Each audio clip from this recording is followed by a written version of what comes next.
Welcome to MathSwift.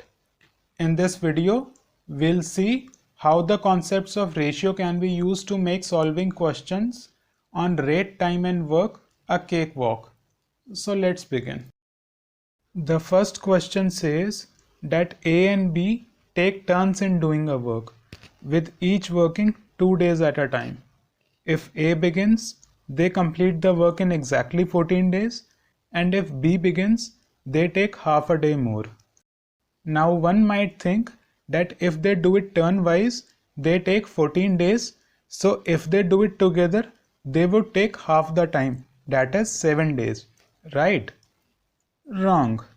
If A begins, he is the one who works for the last 2 days, that is days 13th and 14th, and is able to complete the work. Whereas if B begins, he works on days 13th and 14th, and there is still some leftover work that A does in half a day. The work that is done in first 12 days remains the same, wherein both work for 6 days each, so that remains the same irrespective of who begins. Okay, so if A can do the leftover work in half a day, it means the work that B does on days 13th and 14th is equal to the work that A could do in 1.5 days.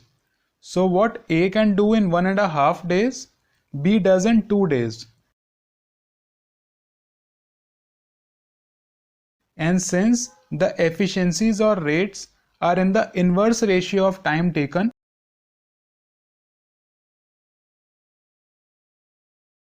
so basis this assumption, work done can be found out by adding the first 12 days work, wherein both work for 6 days each, and the work done by A in the last 2 days, that is 6 times the combined efficiency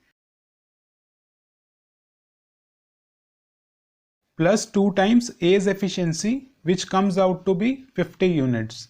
And if A and B were to do the work together, time taken would be 50 upon 7, that is 7 1/7 days. The next question says that A, B and C working together can do a piece of work in 30 days. They worked for 20 days and then C left. Rest work was done by A and B in 14 days.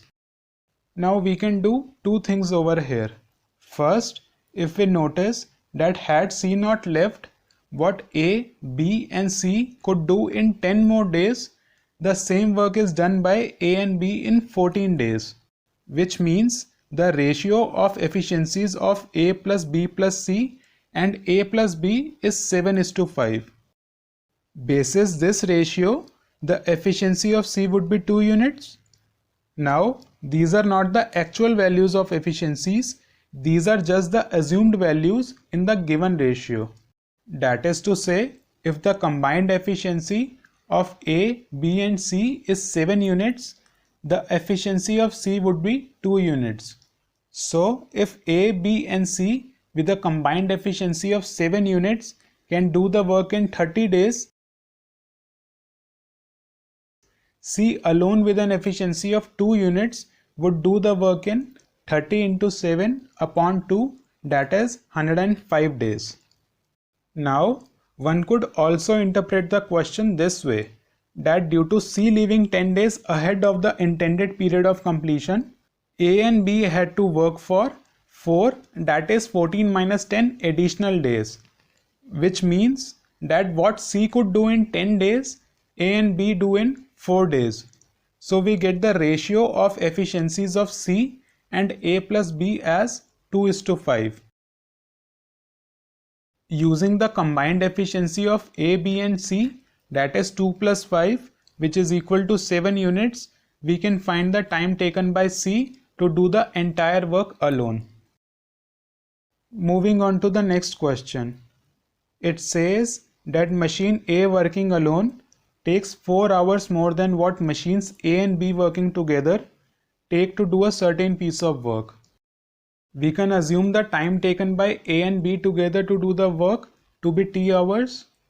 So, if B does not work for T hours, A has to work for additional 4 hours to do that work. and if A does not work, B has to work for 9 additional hours to compensate for A not working for T hours. Now, the ratio of times taken by the two machines would always be same. So,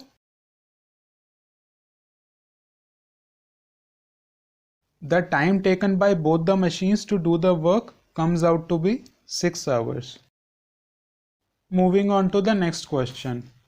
It says A working alone takes 4 times the time taken by B and C working together to do a certain piece of work. It can be written like so.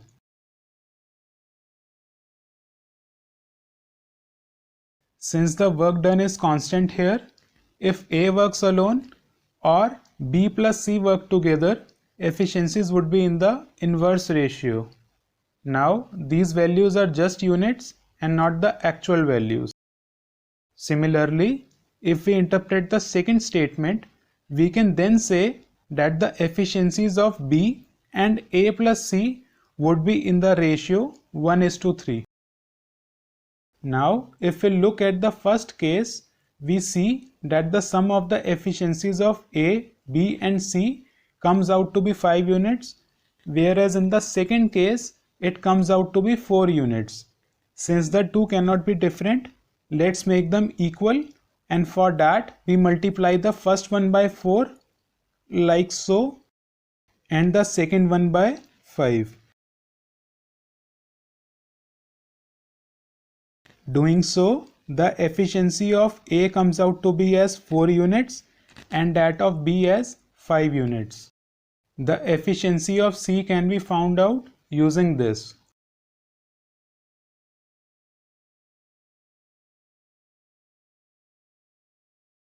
Now, we are given that working together, they can finish the work in 12 days.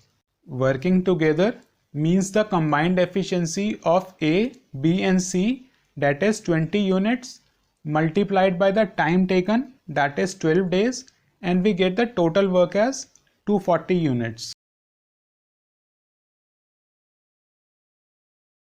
To find the time taken by B working alone, we divide 240 by the efficiency of B, which is 5 units, and we get the time taken by B as 48 days.